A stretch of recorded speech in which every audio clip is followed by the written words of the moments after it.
So do you think there's a difference between Twitter's definition of free speech and Elon's definition of free speech? Twitter does not believe in free speech. Elon believes in free speech. What do your colleagues say about it? They hate it. Some of my colleagues are like super left. Our jobs are at stake. He's a capitalist. If we weren't really operating like capitalist mode, we were like very socialist. Like we're all like communist. Basically, when we work like 4 hours a week last quarter, that's just how it works in our company. But Twitter is like mental health is everything. Like if you're not feeling it, you can take a few days off. People have taken months off. When I don't know the two parties can truly coexist on one platform.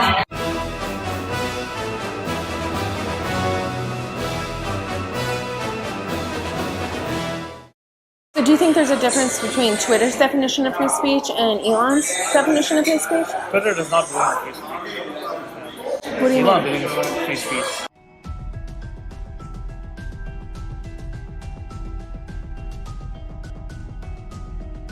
How does Twitter not believe in free speech? Because Twitter wants to censor bullying and harassment. And the idea of free speech is that you can bully and harass people. And Twitter does not believe in this value as a platform because it's not conducive to a business. If you want to run a business, like even Facebook or Instagram, they don't want people bullying and harassing, like even YouTube. They straight up any toxic behavior, they're like, nope, we can't have it. For example, like if you bully a transgender, the right thinks it's okay, the left does not. Ideologically, it does not make sense, like because we're actually censoring the right, not the left. Because everyone on the right wing will be like, bro, it's okay to say, you just gotta tolerate it. The left will be like, no, I'm not gonna tolerate it. I need it censored, or else I'm not gonna be on the platform. So it does serve the right. It's true. There is bias. But it is what it is today.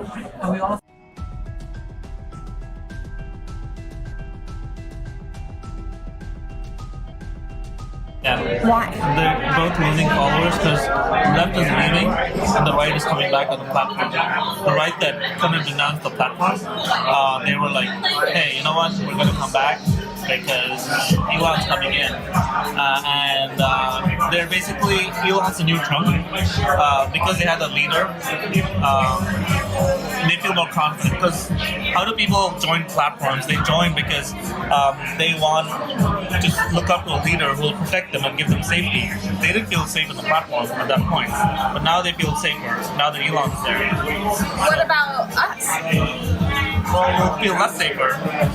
It's just like a spectrum. Like I feel like when I don't know the two parties can truly coexist on one platform. It was not correct to ban Donald Trump. I think that was a mistake because it alienated a large part of the country and did not ultimately result in Donald Trump not having a voice. He is now going to be on Truth Social, as will a large part of the sort of the right in the United States, and so I think this could end up being frankly worse than having a single forum where everyone can debate. What do your colleagues say about it? They hate it. Oh my god, I'm at least like okay with it, but some of my colleagues are like super left. What do they say? They're like, this will be my last day if it happens. So, Has much changed since like Elon's coming on?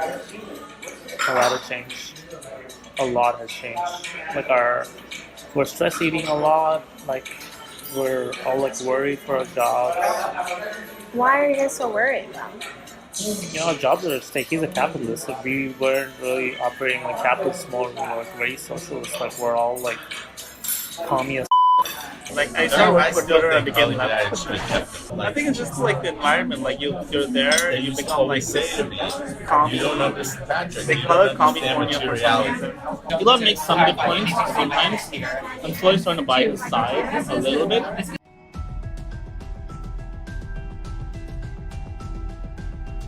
We tried our best, but How so? we did all we could to like revolt against it. A lot of employees revolted against it, But at the end of the day, board of directors have a say, and then they acted on their best interest because they didn't want to get sued. Because if they get sued, their families are at stake. Everyone's always looking out for themselves at the end of the day, right? And they looked out for themselves as they should, their families, and they made the choice that they had to make. They literally couldn't make any other choice. Because if they had denied the offer from Elon, shareholders could have filed a lawsuit against them and depleted them of their wealth personally. Like whatever they thought they had, so their quality of life decreases.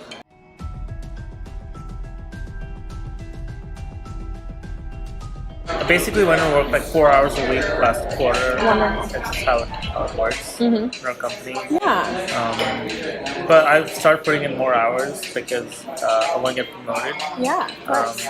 And I feel like because of inflation, my buying power has like reduced a little bit.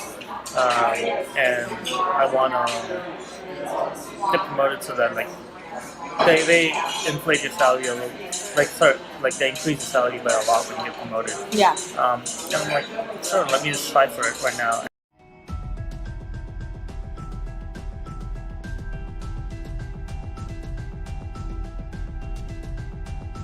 How would you describe communism besides Twitter? Not just like a phrase, but essentially like everyone gets to do whatever they want. No one really cares about like OpEx, like capitalists don't care about numbers, but care about like how to make the business more efficient. But in Twitter, it's like mental health is everything. Like if you're not feeling it, you can take a few days off. People have taken months off, they'll come back. But you always like do your best at any time, and that's the culture. And we'll run the business as much as possible, but at the same time, like the profits are in the pot. Capitalists would be like, you gotta generate profits or you're out. A lot of people look at survival as culture. A lot of companies don't follow that culture.